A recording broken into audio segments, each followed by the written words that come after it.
I Saw the TV Glow is an interesting film. According to its director, it's a movie about gender identity, and while that's relatively clear by some of the symbolism and details shown on screen, that doesn't explain why the movie has such a profound effect on those of us who aren't gay or transgender. I think like most great movies, I Saw the TV Glow is derived from something specific but can be generalized to represent even more than what's initially intended. The movie is obviously great in terms of its form, but what I want to examine specifically are its themes. I think it's a movie which juggles its ideas in an extremely clever way. There will be spoilers in this video, so be warned. I think the greatness of the movie, at least for me, comes from three areas.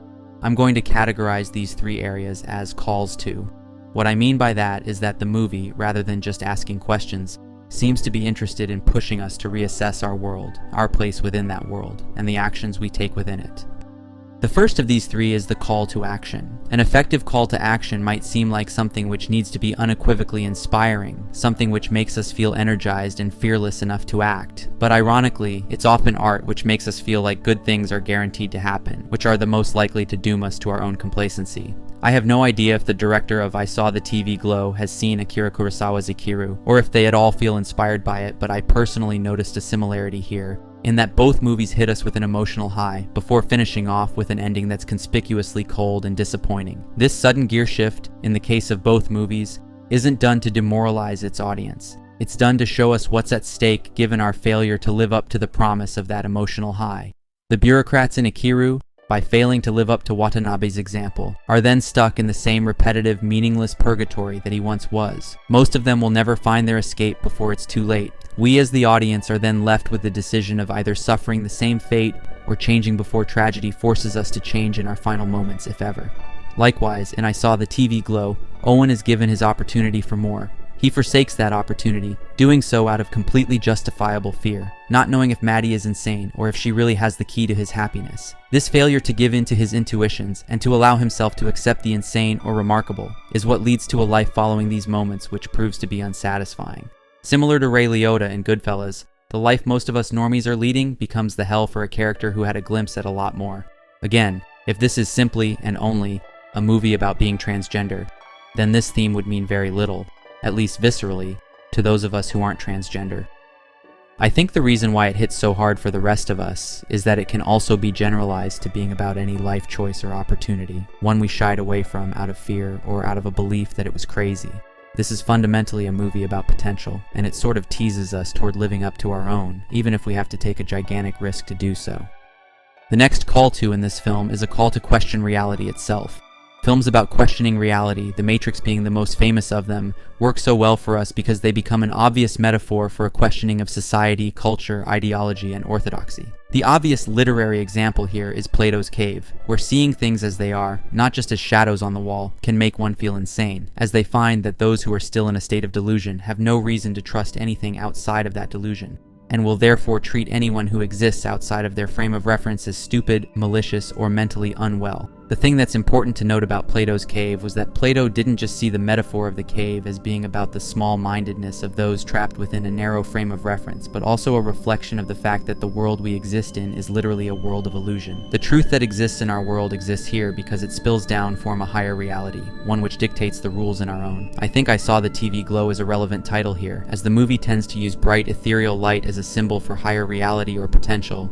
In this case, the glow from the TV as well as the day glow lights, which pique our 90s nostalgia, also contribute to this feeling almost as if it's rare elemental genuineness which is peeking in at us through the cracks in our otherwise mundane reality. Nostalgia in general, and the strange surreal vibes it usually leaves us with, also seem to cross into the theme of higher reality, as if that which we half remember from our pasts is more real than that which exists in front of us in our present. Adding to this theme of unreality is the movie's fictional television show, The Pink Opaque. Again, nostalgia is important here, with the show's opening credits using the same font as Buffy the Vampire Slayer, another work of art from the 90s which opened people's minds to alternative, non-traditional relationships. Beyond the fact that this show is treated as a possible alternative to reality, and if Maddie is correct, the real reality which the characters have been cast out from, there's also just the fact that the show itself alters as the movie goes along, with the latter version of it being a clear mockery of what came before.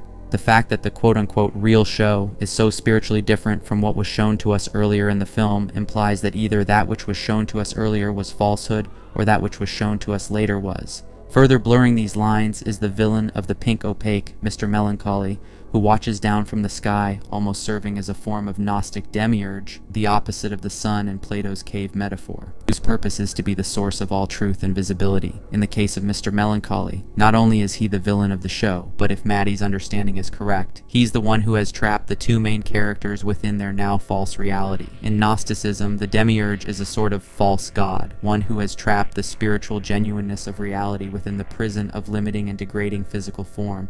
It's interesting that I'm currently talking about this demiurge as if he's a fictional character, no different than the fictional lore of a TV show.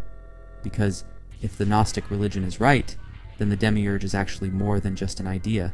He's real and he's currently oppressing me, even while I write him off as just a strange religious notion. Likewise, Mr. Melancholy, who exists strictly as a character in a modestly budgeted show for teenagers and young adults, could be written off as just the simple creation of writers and special effects artists, while at the same time being the very figure which formed the reality that all these people live trapped within. He might even be that which created them whole cloth out of nothing. The movie's brilliance is that it perfectly rides the line between either possibility, and this lack of satisfaction is the point. What the movie is trying to do is make us question whether we should accept that lack of satisfaction, or whether we should push for something more. The last call to in this movie that I want to address, one which overlaps with the previous two, is the movie's call to greatness. There are several parallels here between the plot in this film and others like it in folklore and mythology. One that comes immediately to mind is the Hindu Bhagavad Gita, where Arjuna, the protagonist, is confronted by his charioteer, Krishna, actually the god Vishnu in disguise, who spurs him on to accept his coming fate and greatness, despite how much it'll cost him. In the Gospels, Jesus also brings up the concept of faith, how a tiny amount of it, a mustard seed's worth, is enough to move mountains. In history, Hannibal, the Carthaginian general, didn't even have to move mountains. He just passed over one, his quote being, "If I can't find a way, I'll make one."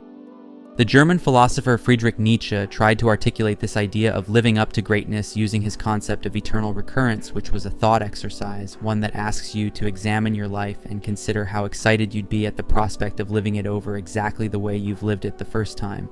If you find that idea exciting, it's a sign that you're living your life the way you should be.